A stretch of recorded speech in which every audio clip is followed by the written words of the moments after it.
Thank you, Charles.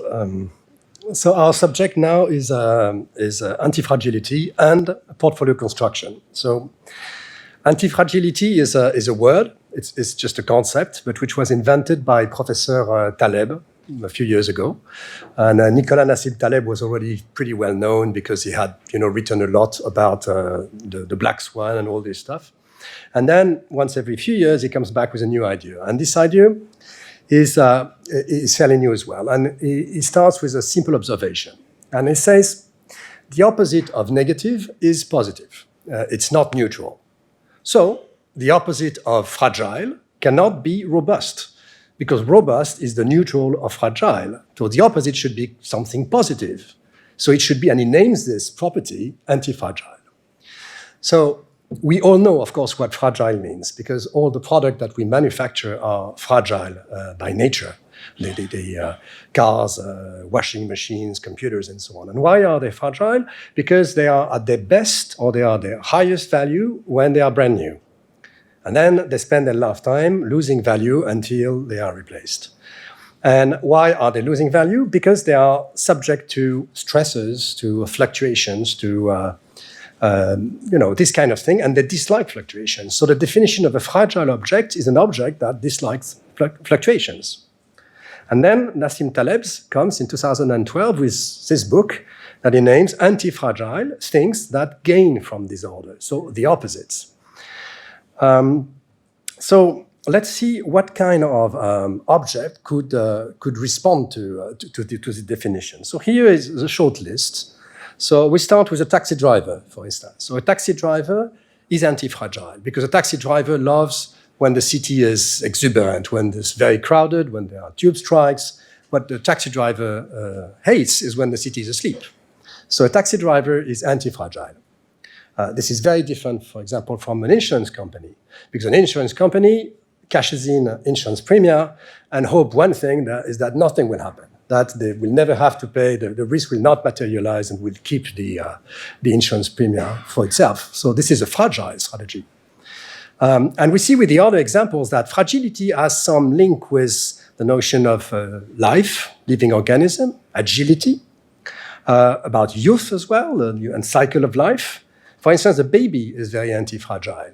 Why? Because a baby needs stimulation. It needs, of course, not up to a certain threshold, a certain level of fluctuation, but it needs to be stimulated. Our brain produces something like 250,000 new neurons per minute in the first stage of our life, just to be able to absorb the information around us. And the baby is anti-fragile. Our body keeps on being anti-fragile up to, 25, 30, 35, and then we start declining. Our body declines, but not our brain. Our brain keeps on progressing. The brain is the most anti-fragile organ of our body. And of course, then you can decline that with artificial intelligence and all this stuff. So the question is, what can we do with that? Can we do something in portfolio construction? And yes, we can do a lot of things. And to start that, we have to get back to what was mathematical finance at the beginning. So we just go back to 1900 with the origin of mathematical finance, and the new French mathematician named Louis Bachelier, who comes up with a very bright idea. And so he writes this theory of speculation, which is a thesis, and he starts in a very humble manner. He says the introduction is interesting. He says there are so many different factors in the economy and a so vast number of opinions that it will always be impossible to anticipate or to predict asset price movement exactly. Impossible. But then he adds something. He says, okay, but assume that the information that goes through the market is spread very quickly so that the market has no memory. A second assumption. And if he says that, if you accept that, then I can say a lot, because I can make prediction not on a deterministic basis, but I can make prediction on a statistical basis. And then he calculates that, and he's the first to calculate, for example, value at risks. It was not named value at risk at the time. This is the concept, probability of losing that much and so on. And he's the first to calculate option values. And he's so good at calculating option values that, by the way, when the proper theory was developed by Black-Scholes some 80 years later, and you compare the results, they are very, very similar. So he was very bright. So, and the fundamental concept that he uses is to say, simple, the stock market is a drift and a fluctuation around a drift. It's a random process. And the random process uses the notion of Brownian motion. And this is it. He can use that and develop it. And it's so powerful that 5 years later, Einstein in 1905 used the same model, Brownian motion process, so randomness, no memory, to describe the behavior of atoms in a gas. And it was at a time when most of the scientists didn't believe that they were atoms. And the model was so powerful that it was even, it managed to calculate the exact size of atoms. Then the difference between physics and mathematical finance is that then physics immediately changed and reintroduced memory, reintroduced feedback, reciprocities, etc. And mathematical finance, no. They stopped at this level. And since then, we've been stuck with this concept of Brownian motion, no memory, for 120 years. And the problem is that we all know as portfolio managers that it doesn't work very well. And I will show you a few examples where it simply doesn't work. So let's take this one. So this one is just comparing Apple and Google. So they are pretty important stocks doing very well. And when you look at their risk, for example, and return in the last 14 years, what do you see? You see that they both have the exact same volatility. They have the same drawdowns, 59%, 60%. And they have the same correlation with the MSCI World. So if you follow any kind of modern portfolio theories, whatever angle you take them, they have the same risk. Same risk equals same return. Problem, Google returned 22% excess return in the last 14 years, but Apple returned 50% more, 33%. This is completely unexplained by modern portfolio theories. And the reason may have something to do with fragility. So let me show you this graph. What we've simply done is looked at the return of Apple and Google, but split by different levels of volatility of the stocks. So as we go from left to right, the volatility increases of these stocks. And what do we see? We see that the dark blue line is Apple, and when the market is relatively calm, Apple pays more and keeps on paying more. But what is happening as well is that when the volatility increases, Apple starts to pay less and less until Apple loses money. So Apple is fragile, because this is the definition of fragility. Apple dislikes fluctuation. If fluctuation gets too high, it starts losing money. And Google is exactly the opposite. Google pays less if the market is calm, but if the market gets, or if itself, it starts to be more agitated, it gains more and more. So Google is anti-fragile. So a reason for the difference of returns could simply be the fact that Apple has to pay more to compensate for its potential vulnerability. In other words, if the market were to go banana, probably you better hold Google than Apple, because Apple will probably collapse. You have a hidden variable. Is fragility and anti-fragility. It's a hidden. Nobody measures. It's a hidden variable, yeah. Second example that show that the modern portfolio theories do not work well. So this is the chart of the last 100 years on the S&P inflation adjusted. So what do we immediately see? We see that there has been 3 extended periods of drawdowns. 14 years, 12 years. So 40 years out of 100 years, the S&P was in drawdown. So probably there has not been a single generation of investors who's not been affected by that. And this is very strange, because if you calculate, you use the Louis Bachelier's theory, this should never happen. In fact, the probability of this happening is only 3%. So if the S&P existed back in the ancient Egypt 2,000 and so years ago, or 1,500 years ago, this would have happened only once, and tough luck, it happened the last century. So either it's tough luck, or it means that the theory is obviously incomplete. So now let's do an interesting case study. So we go back 50 years ago, and we imagine that there are 2 hypothetical investors, and they have some kind of forecasting power. So they don't know whether the market will go left or right, but they know whether next month, let's say, it's going to be calm, the bulk of the distribution, so 80% of the time, when the market is relatively calm, or they can anticipate whether the market will be agitated, the tails, the 10% left and right, very shaky events. And let's assume that investor 1 decides to invest in the bulk, and then otherwise in cash, on the MSCI World, for instance. And investor 2 invests as well on the MSCI World when it's very agitated. and otherwise in the bulk assumption. So what do we expect from modern portfolio theories? We, of course, expect that investor two will have a much higher volatility because invest when the market is agitated. But in terms of return, if you hit left, right, and if the distribution is symmetrical, at each time it brings you back to the mean. So left, right, back to the mean, left, right, back to the mean. So both investors should exhibit the same return, at least when they're invested. And what happens in reality? What happens is this, which is completely different. What we see is the one who has invested in the bulk has made remarkable return and basically no drawdown. When the other one, not only, of course, he suffered from extreme drawdowns, but he's lost money. He has lost 50% of his money over 50 years. So this proves one thing, is that the MSCI world dislikes tails, dislikes stress fluctuation. So the MSCI world is exactly what Nassim Taleb describes as a fragile asset. So the conclusion could be, tails are dangerous, so never invest in the red line when in the tails. If you hold a risk assets and it starts to be shaky, just get out. But now, are we sure of that? So we get back 50 years ago, and we assume that investors did not decide to invest in the MSCI world, but to invest, say, in sugar. What would be an exact same configuration? What would be the results? The result would be this one, exactly the opposite.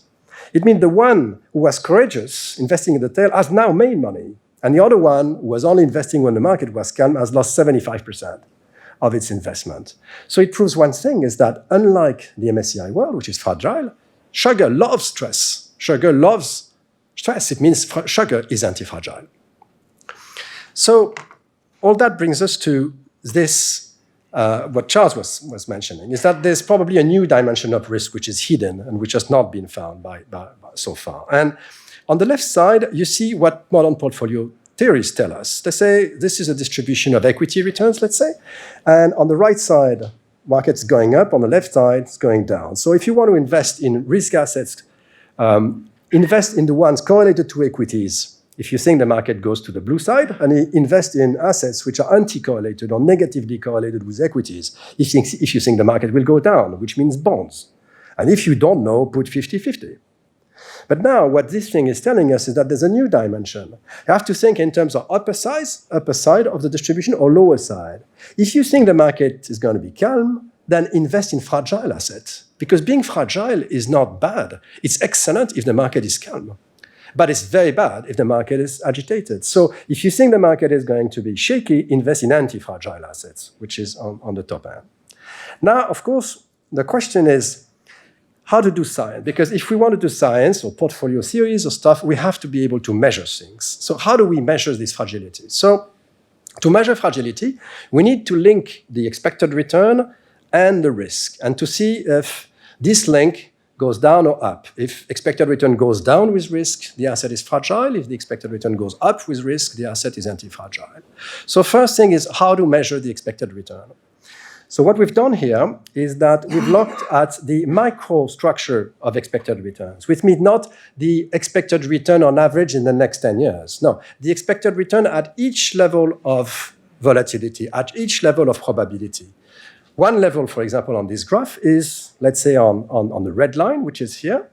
And we want to know what is the expected return at this level of probability. And we see that at this level of probability, we have an equal chance to hit the left and the right side. So let's say minus 22 plus 15. So the expected return is half of the composition of both. And what is the volatility? It's 15% to the power of 2 and 22% to the power of 2. So at this very specific point, we know that we have a link between the expected return and the volatility. And that will help us build a fragility graph. I say fragility as a measure of risk because Nassim Taleb says that the way to measure risk is volatility. And as a consequence, he expects that we should have this kind of shapes. A fragile asset on the left side should exhibit an acceleration pain with volatility. An anti-fragile asset should exhibit an acceleration gain with volatility.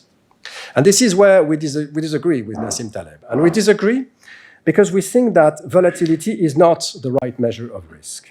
And the reason is the following. Nassim Taleb thinks that it's volatility because he's a former options trader. So options trader, they quote risk out of volatility. But as a physicist, we don't see it necessarily this way. We see it more in terms of energy, in terms of things which have physical sense, physical meanings. And I give you this example. So you are in a car, you want to go towards one direction, which is represented here. So the gas you're going to spend to go to this direction is what you want. So there's no problem with this. What is your risk? Your risk is that the road starts fluctuating left and right. And if the road fluctuates, this is energy lost against your purpose, which is to go straight to that direction. So the risk in that case, from a physical standpoint, is the fluctuation by moving left and right. It's a bit like an asset where you have the drift and the risk is fluctuating around it. The problem is that in physics, the energy lost, and this is the kinetic energy, which is proportional to the variance, not to the volatility. The difference is tiny. The variance is just the volatility square. So it's just volatility times volatility. But it doesn't have the same meaning. And if you apply the variance instead of the risk, what did we expect? We hoped to find this kind of graph and not the one that Taleb was showing. So no acceleration. We hoped that we could find something like linking the excess return of an asset to the variance with a linear slope. And why is it so important to have a linear slope? It's because if you have a linear slope, it means that the slope is the same every time, whatever level of risk you are. So it means that the fragility remains the same in whatever circumstances for an asset. So it becomes a fundamental characteristic of an asset, like a body weight. And of course, the opposite being that if you're an anti-fragile asset, you should see a slope, constant slope, but on the upside. Well, this is what we did for the MSCI World, for instance. And what do we find? We find a fantastic straight line. The R2, which is the measure of statistical robustness, is amazing. It's 96%. It means the correlation between the point and the straight line is 98%. So we see that, in fact, we can... Absolutely. And we find that everywhere. I can't believe it. When we found it, I was absolutely flabbergasted. It means that we can calculate extremely precisely the fragility of the MSCI World. And the result is the slope, which is 1.84. 1.84 is the slope. It means that when the variance goes up like this, the expected return of the MSCI World goes down as a straight line. And if we do that on sugar, we find what we hoped, which is exactly the opposite, is that the sugar exhibits a positive straight slope, which means that sugar is antifragile, and we can precisely measure the antifragility of sugar, which is plus 0.44. So now, thanks to that, we see many consequences, but two consequences. The first one is that if we're able to measure any asset's level of exact fragility and antifragility, we can put them in the right place. So if you have a fragile asset correlated with equities, which is the dark blue, it should be on the upper right side of the graph. So if you think the market goes this way, invest in equity-correlated fragile assets, and you will have a fantastic return. If you think that the market is going to go to the bottom right side of the distribution, invest in equity-correlated anti-fragile assets. And then if you think it goes the other way, then the red line, anti-correlated, anti-fragile government bonds. They are other assets, but let's limit that for the time being to equity bonds. And the gray is just zero correlation, zero fragility, it's cash. So it's a new way, if you wish, to map your portfolio and to express your view in something where you will not have bad surprises, which is unfortunately often the case today. Examples of a few companies which are fragile, anti-fragile. On the left side, fragile equities, United Health Group, Apple, as we saw, JP Morgan. On the right side, you see some kind of new companies, Samsung, Google, Facebook, but you see as well Berkshire Hathaway. So these are just examples. So again, it's not good or bad, it's just the one to choose for the right moments. You take, for example, United Health against Samsung. United Health is fragile. Samsung is anti-fragile. What you see is that in the last 10 years, the market has been very friendly. Not much volatility, especially in the US, so very good for fragile companies, and United Health has done much better. But if you only look at the moment when the market was on the right tail of the distribution, which is supposed to be favorable to anti-fragile equities, this is the light red line, you see that Samsung has done better. Of course, we can calculate plenty of things with that. We can calculate the level of fragility on any stock market, any sort of, you see that some markets are very fragile, have a fragility up to 3, 2.5, 3, and some are very light. None of them is anti-fragile indices. You can find single stocks which are anti-fragile, but indices no. But you see it moves from 0.2, 0.3 to 3.5. The second consequence, and that will lead us to our conclusion, is the fact that when you look at a graph like this, you find something immediately, which is you have a red point in the middle, which is a point that we name the critical variance, that will introduce the fact that something will change at this point. Because if you are above, on the upper side of the graph, it means that you have a positive excess return. You have a positive return. You have some kind of risk, some kind of volatility, but a positive return. So whatever kind of utility function, you will always find someone who wants to grab this excess return, whatever level risk it is. But if you start to go below, then you are holding an asset which has some risk and a negative expected return. So this asset should not exist anymore. It is due to die if it lasts under that. So the point here is the first time in a theory that we have a justification for ruptures in finance, for asymmetrical behaviors. Something is happening at this point. And this thing which is happening is that the market is in the risk of blowing out. And if this were not an asset, but a particle, for example, the particle reaching this point will go back into the vacuum. It would disappear. It's like moving from ice to water.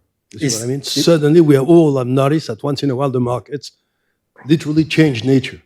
And basically what we found is how to measure the point where it's taking place, which I found is quite interesting. We see that, for example, on the VIX. We put the variance of the S&P against the S&P risk quantile. So we have on the left side, the big losses of the S&P, on the right side, the big gains. And then we see the behavior of the VIX, the quotation, the VIX to the power of 2, because it's the variance. How do market makers quote that? And you see that something happens when they cross the critical variance, which is 10% of the events on the left side, 10% on the right side, against the 20% dangerous risk quantile. You see that something happens. They go crazy.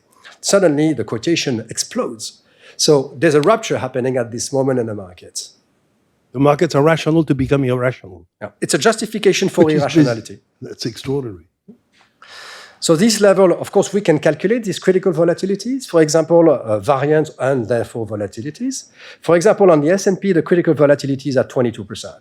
So if the VIX crosses 22%, you're at serious risk of having some very shaky markets and losing markets. But 22% is not an absolute level of risk. For example, if you look then at Taiwan is not 20%, it's 40%. So you can discriminate and calculate where the risk is.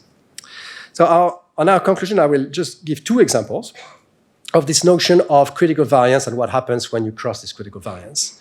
First example is the S&P in the last, let's say, 6 months.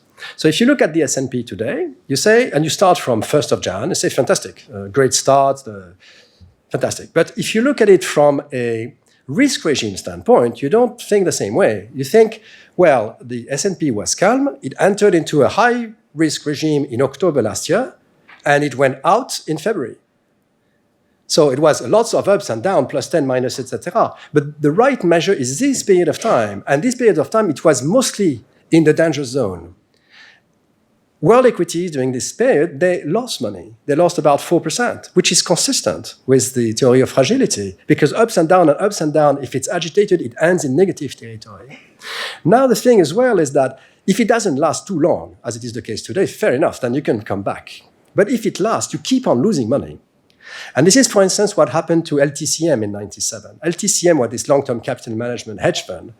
And they brought huge positions, and they didn't know their positions were very fragile. They brought position on spreads, on fixed income spreads, because the correlation has been distorted, so they knew that it would come back in line. And they were doing that when just following the Asian crisis. And they built massive, fragile position. They didn't realize that if the volatility regime was to continue, they would be stuck with it and lose and keep on losing capital and capital. And this is what happened, because the Asian crisis spread to Russia. And they could not hold. They lost their capital and they lost until they went bankrupt. And the Federal Reserve had to intervene because the whole financial market, US financial market, was at risk at the time. And in the board of this LTCM hedge fund, there were two Nobel Prize economists, Mr. Merton and Mr. Scholes from Black & Scholes. And so they knew everything extremely well at the time, but they had not met Mr. Taleb. They didn't know about fragility, and this is probably the reason why they've made this big mistake. So looking forward, what is our target? Is to use that to structure portfolios, as Charles was saying, not to time the future, but to create something which with heightened robustness, so that we can face the future. We can face fluctuation that will arise, will come in the future, but in a less emotional manner. This is the whole purpose of this research. Thank you. Thank you very much.